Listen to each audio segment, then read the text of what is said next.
Hello strangers, my name is Rose Goldthorpe. I am the writer-director of this podcast, and I want to welcome you to the Greenlands Presents. This podcast is all about the magical world of the Greenlands. If you want more information about the Greenlands, or want to submit a script or be involved in the project as a voice actor, or even just, throw money at us, check out our website at the-greenlands.com, the-greenlands.com, or tweet at us on Twitter at GreenlandsThe, or Instagram. These also will be put on YouTube.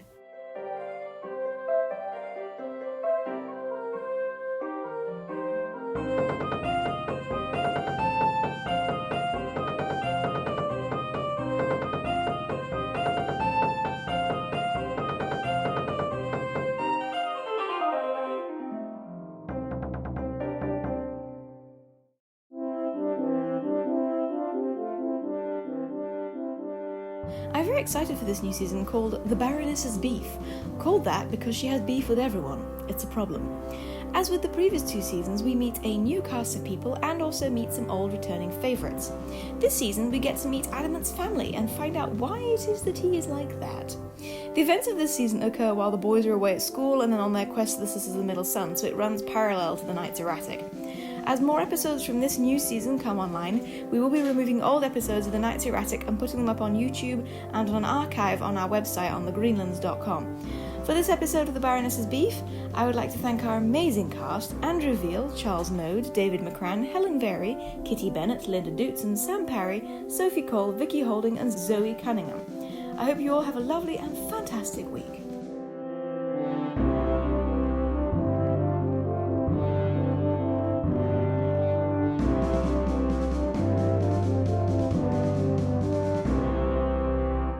The Baroness's Beef by Rose and Anne-Marie Goldthorpe.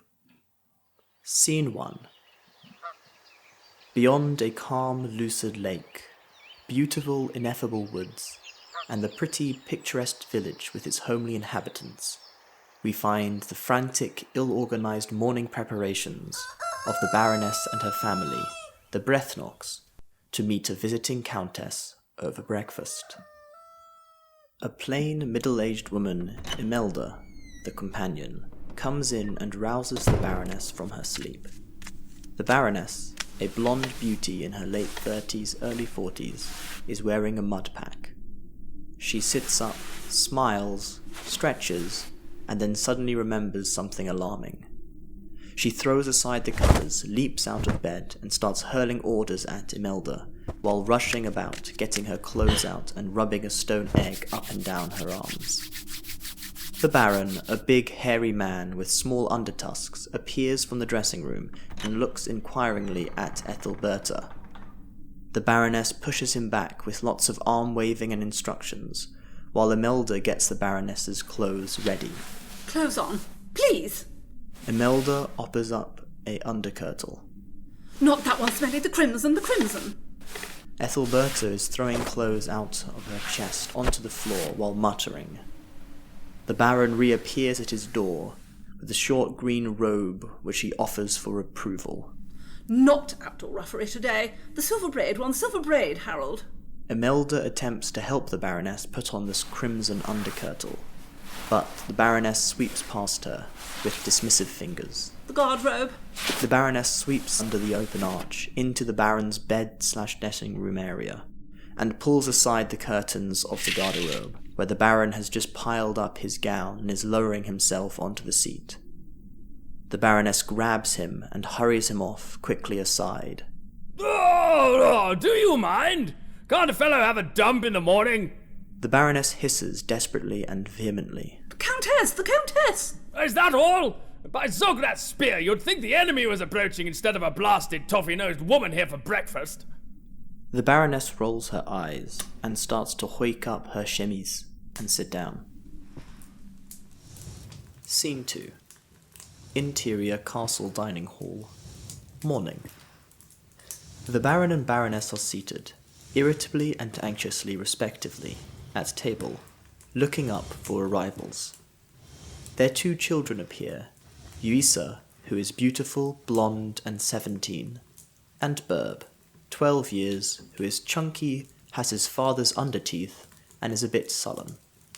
Burb is carrying some sort of small wooden apparatus, which he slides nonchalantly beneath his chair. Morning, Mama. Papa. Hello! Yuisa goes up to her father and kisses the top of his head, and then kisses her mother's extended cheek. Yuisa sits on her chair opposite to Burb. There is a space to her right, next to her mother for their guest. Yuisa stares hostilely at Burb, who has slunk to his seat, and who looks all innocence. Why did you put that frog in my wash basin? A frog? Oh, I know. It must have been that handsome prince who asked me the way to your boudoir this morning. You're just a poisonous little tick. Burb rocks his head side to side and makes ticking noises whilst people don their napery and start on their breakfast. Imelda, the companion, late 30s, early 40s, plain but kindly and dowdy of dress, appears and sits quietly next to Burb. Sorry I'm late, Ethelberta. I just had to dress. That's all right, Imelda. Even companions must find time for themselves. She smiles graciously. Two maids scurry in and out, carrying jugs, tankards, plates and bowls of food, fruit, meat and breads. The Baroness frowns at them. Really, Hadrida, at least wash your face when you get up in the morning. One of the girls bobs a curtsy. Yes, ma'am. I will, ma'am. The girl wipes the grubby arm of her chemise across her rather dirty face, and the Baroness looks faintly repelled. Yuisa, with a disgust-wrinkled nose, puts out a single delicate finger and pushes away the large plate containing a hunk of meat next to her. The door opens, and the Countess, late 30s and beautiful, sweeps in. She is preceded by her maid, who emplaces a cushion upon her chair for her, and is followed by a valet, who pulls the chair out for her to sit upon. These servants then stand behind her. The Countess utters a gently ironic, silvery tinkle of a laugh, and looks up at the Baroness. Oh, Ethelberta. Really? Breakfast? How quaint. Everyone who's anyone just has a little tray sent up these days. When my little tray failed to materialise, I suddenly realised that we were in the country, and I had to appear at table on pain of death. The Baroness opens and shuts her mouth like a goldfish, and the Baron dives in. Well, I like breakfast. Can one get any hot chocolate round here? The Countess flutters her eyelids at him and looks helpless. The Baron glowers, and the Baroness looks a bit embarrassed. Scene 3. Interior Castle Solar. Morning. Yuisa is lolling on a settle, amid some cushions, and Imelda is sitting nearby, studiously embroidering. Ethelberta returns to the room. Don't loll, dear. She crosses the room and sits near to Imelda. She starts embroidering too. I don't see why we had to have that old bag visit. Just 'cause she's your old school friend. I'm your mother's old school friend as well. I hope I'm not an old bag, Yuisa. No? No, you're all right, Smelly. Louisa, I've told you not to use that rude name. Yuisa gets up, walks across and kisses Imelda on the top of her head. Sorry, Immy. That's all right, dear. Yuisa picks up a small dog and returns to her seat, playing with its ears and making mooing gestures at it. Anyway, before she went, the Countess pointed out to me that we really must get going with Find a Husband for you, Yuisa. Just think, you are 18 years old in a few weeks. Yuisa looks up and stubbornly sets her face. I'm not getting married, Mother. Her mother looks up. Don't be ridiculous, Weesey. Why ever not? Why ever can't you? Because I can't. You can't make me. I think you'll find that your father can. I won't. Yuisa stands up, putting the dog back on the settle. She runs out. Ethelberta looks at Imelda helplessly.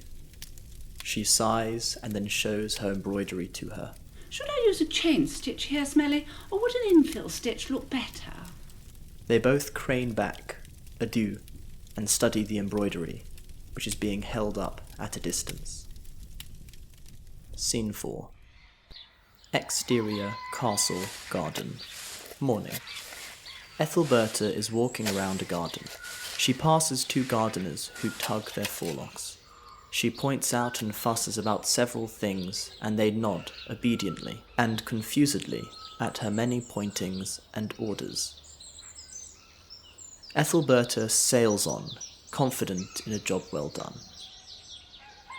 She is just at the furthest end of the garden from the gardeners, when her husband storms past her a little distance away, in well-used hunting outfit, with a small, scraggy servant trailing behind, carrying the crossbow. The Baron doesn't see her and is heading off across to a door in the curtain wall. Harold! Harold! The Baron pulls up, as if pulled by a cord. He sulkily glowers and turns slowly around. Ethelberta beckons him over to her with a small smile. The Baron looks at his servant to stay there, and he walks over impatiently to Ethelberta. What, dear? Are you going hunting with only that scrappy varlet for attendance? That scrappy varlet can manage a carcass or two, and that's all I need. But what if you were attacked? After what I've just been through at the Battle of the Black Falls and the Red Wars, do you really think that a robber or two is going to bother me, girl? The Baron puts his hand on his hips. He is getting more impatient.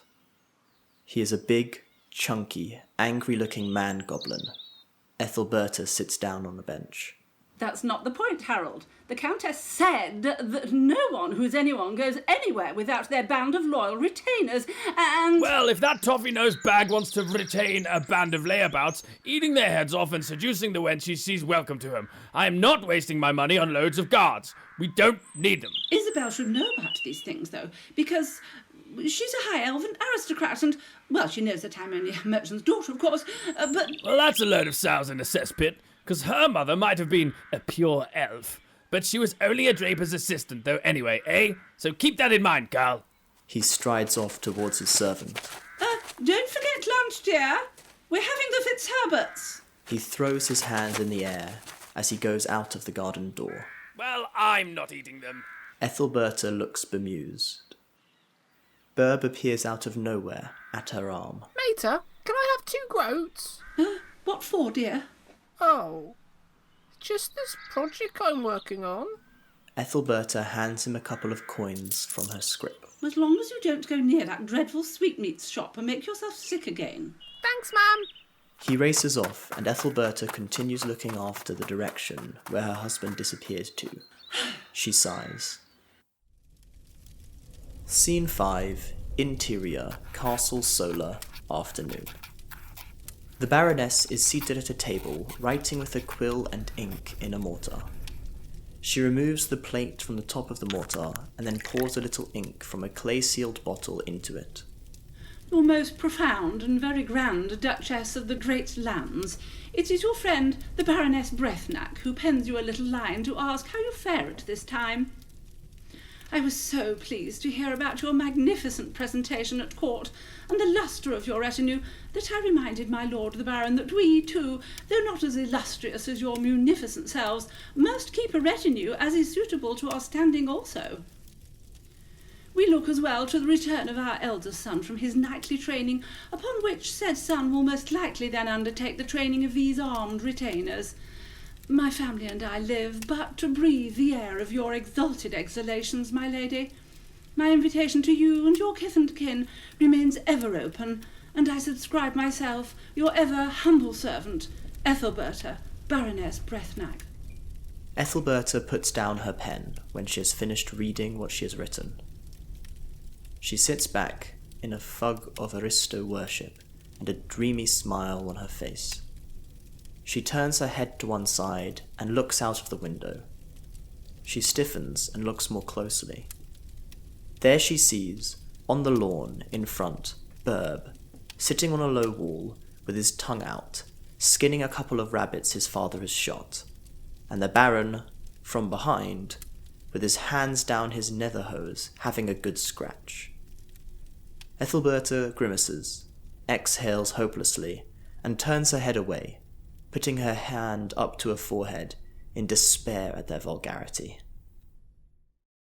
Scene 6, Interior, Village, Cottage, Day. There is a knock at the door, and a village woman opens it to see Ethelberta and Uisa with their sick visiting baskets. Ethelberta announces her visit, and the woman reluctantly opens the door and looks unenthusiastic. Ethelberta plonks her basket down on the woman's table, knocking the woman's newly made pie onto the floor. The Baroness picks it up, blows on it and dusts it down, while apologizing, embarrassedly and profusely. Uisa turns to the sick man. She smiles, asks him how he is, picks up his bandaged leg and swings it up onto a stool. He groans, moans, and then picks up that leg again and replaces it on the floor, while scowling at her. Ethelberta hands out a bag of sweetmeats to the 3 little children sitting next to Grandma's bed, near the wall. The children proceed to cram them into their mouths, to their mother's horror, who points at the cooking pot on the fire, which is their lunch getting ready. Ethelberta gives a little self-depreciating sorry, and tries to urge the children to return said sweets from their mouth. They will not. Meanwhile, Uisa has been bandaging Grandma's arm. Grandma is only half conscious and rather demented. Mother turns around from the cooking fire, sees the bandage and points out that it is the other arm that is sore. Uisa looks embarrassed and starts to take off. The housewife shows Ethelberta and Uisa out, and then closes the door. She turns to her husband and shakes her head in disbelief. Scene 7. Interior castle dining room. Evening. The Baron and Ethelberta are seated at dinner with Uisa and the Baron's brother, a priest, who is a very thin, disapproving, pale-faced, middle-aged man called Stettel. He has lower tusks, like his brother, and is dressed in black, with stars on his velvet gown and a star medallion.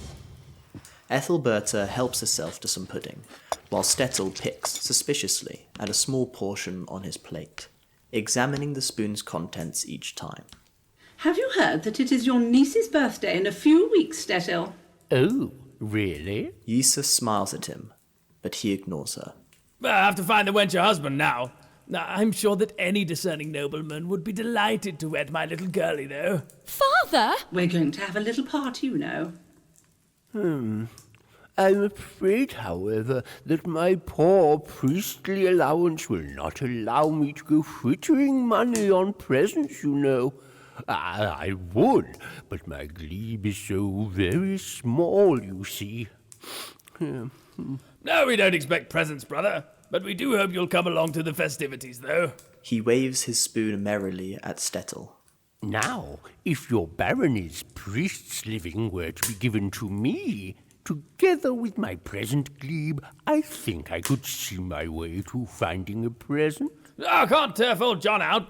He's been priest here since our father was alive. He says the chance to the sun every morning, come rain or shine. Ethelberta points to the nearby pudding dish. More flummery, Stettel?